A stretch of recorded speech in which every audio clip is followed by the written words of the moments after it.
মোড়ল সাহেব, তাহলে কি আমরা জঙ্গলে কাঠ কাটতে যেতে পারবো না? কাঠ না কাটলে আমার ছেলে মেয়ে খাবে কি?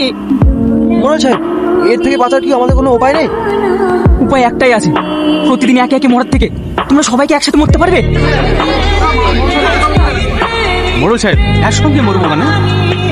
আমি বলছি আমরা সবাই মিলে জঙ্গলটাকে ঘেরাও করে দেখবো ওখানে এমন কি আছে যে প্রতিদিন গ্রামের একটা করে মানুষকে মরতে হচ্ছে।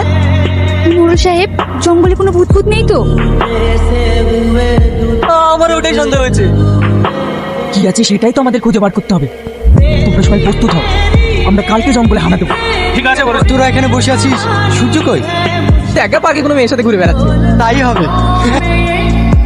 কি ব্যাপার তুমি না, তুমি আমাকে পার্কে ঘুরতে যাওয়ার নাম করে জঙ্গলে নিয়ে আসলে কেন?